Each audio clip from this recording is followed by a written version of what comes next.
What's up guys, I'm Noob Genesis, and today I'm bringing another gameplay commentary, this time on free-for-all on Freight. And I just want to quickly apologize about the gameplay, because I just quickly watched it back and I remembered which game this was. And this is one of those rare times where I had my mic plugged into the PlayStation, and I didn't have people muted. So you may be able to hear one guy talking through a lot of the commentary, that's because I was talking to him. And it was actually an interesting story how this works. In a second you're going to see that I end up adding a guy. And these guys, if you recognize the names, they were actually in my quad feed that I uploaded, the one that was straight up quad feed at the very start of a free-for-all match on my very first game of the day. And these guys were in that match, and they were actually in the feed. And they were also sniping. They're like, holy crap, what the hell, that guy just got a quad feed. And I think one of them you can actually hear saying that. But anyway, we actually ended up playing multiple games after that, and I was just on a tear. I was sniping really well. And yeah, I don't know, I ended up plugging my mic in to talk to them, because they seem pretty cool and whatnot. So I apologize if you do hear him talking a lot. I should be a lot louder than him doing this commentary. But anyway, just throwing that out there. So, next up, what I want to talk about today is how playing other video games can help you get better at Call of Duty. And it actually can work in the reverse way as well, but that's not really as relevant to us. So, first things first, I just want to say that this doesn't work for everyone. Like, I'll be honest, this doesn't work for everyone. This is more for the people who... You've got to be able to identify how things help.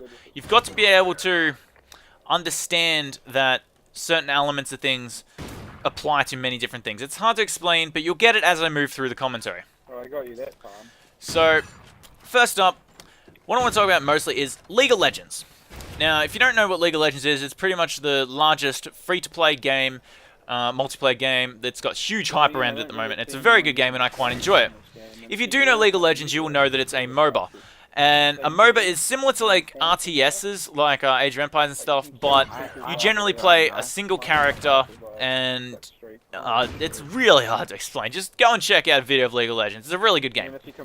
So anyway, one of the most evident things to me with League of Legends, and how it actually helped me become a better Call of Duty player, and ever since then I've been improving a lot faster.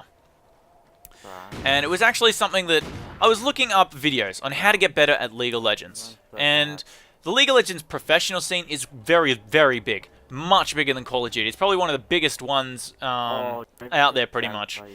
Other than maybe StarCraft, but even then, StarCraft's probably no, actually, it's probably bigger than StarCraft. But anyway, doesn't matter. Point is, I was watching a lot of tips videos on how to get better. And one of the tips they always gave is you've got to be able to admit your mistakes. You've got to be able to look at what you're doing. You should stop looking at what other people do, because it doesn't matter. And this a lot of the time for Call of Duty applies to, and especially in free-for-all, or when you're going for a clip and an enemy kills you and you got 3 kills. You can't just blame, you don't just blame the enemy. You got to say to yourself, alright, how could I have done this a little bit better? Is there a certain way I could have positioned myself better? Could my accuracy have been a little better? You question what you're doing, not what the other person's doing. And a lot of people did a lot of these tips.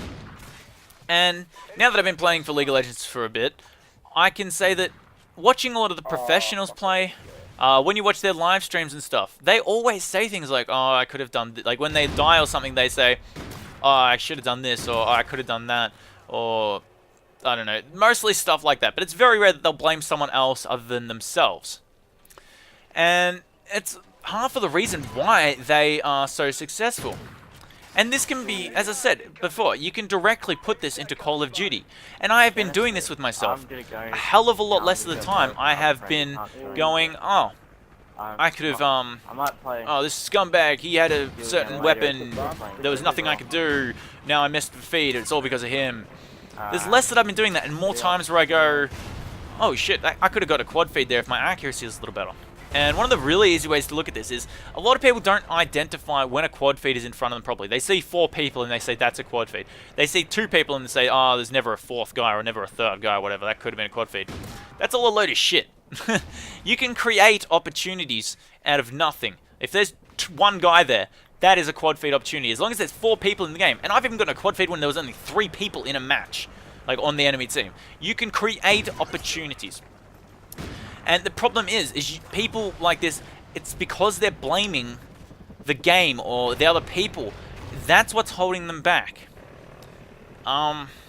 And a lot of this comes down to with one of the things that I did was I would, or at least what I do now, I should say, is a lot of the time when I see 3 people and then a 4th one, or maybe I say 2 people and then I say 2 more, I normally judge my accuracy more than anything, and that's one of the main things that I've been working on a lot. And my accuracy has gone from around 49% to about 58%, and a lot of that has, like, some of that has to do with Black Ops 2 lag being shit, but a lot of it is also I've worked hard on my accuracy. It's one of the things I really tried to work on.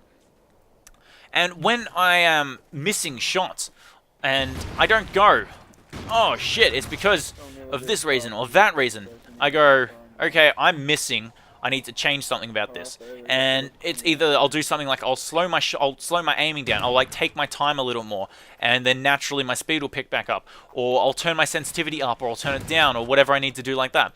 I always take a step to help myself because I've admitted that I'm making the fault.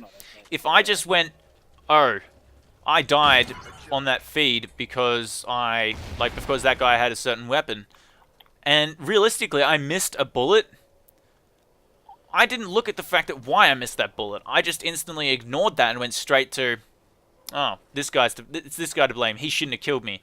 And you can't do that. It doesn't, well, you can, but it doesn't work as well. And this is something that I learned from League of Legends. So, when you play other games, keep an open mind about how things can help you. And this commentary is one of the, this example that I've given is one of the strongest examples I've had to get better. So hopefully you guys take it on board.